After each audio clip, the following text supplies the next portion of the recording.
প্রতিটি গাড়িতে বনেট খুললেই বেশ কিছু যন্ত্র দেখা যায়, তার মধ্যে একটি হলো স্পার্ক প্লাগ।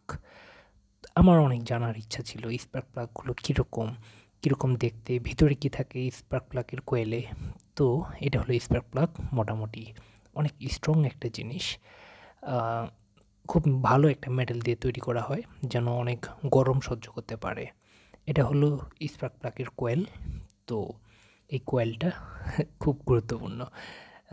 এটার ভিতরেই কিন্তু স্পার্ক প্লাগ লাগানো থাকে এই ছিদ্রর মধ্যে। একটা ছিদ্রর মধ্যে একটা সকেট টাইপের আছে, ওখানে একটু জোরে দাবা দিলেই ঢুকে যায় আর খুব ভালোভাবে লেগে যায়। আবার একটু টান দিলেই খুলে আসে, খুব স্ট্রং।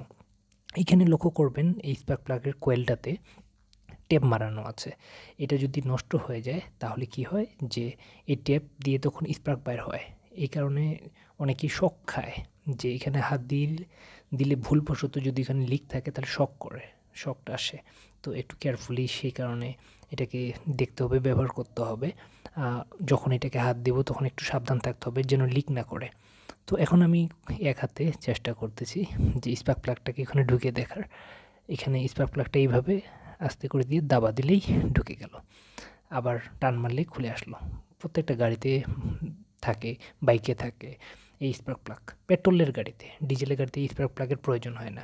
পেট্রোল জাতীয় সব কিছুতেই স্পার্ক প্লাগের প্রয়োজন পড়ে। মিনিটে শতবার এই স্পার্ক প্লাগ ফায়ার করে, আগুন ধরায়।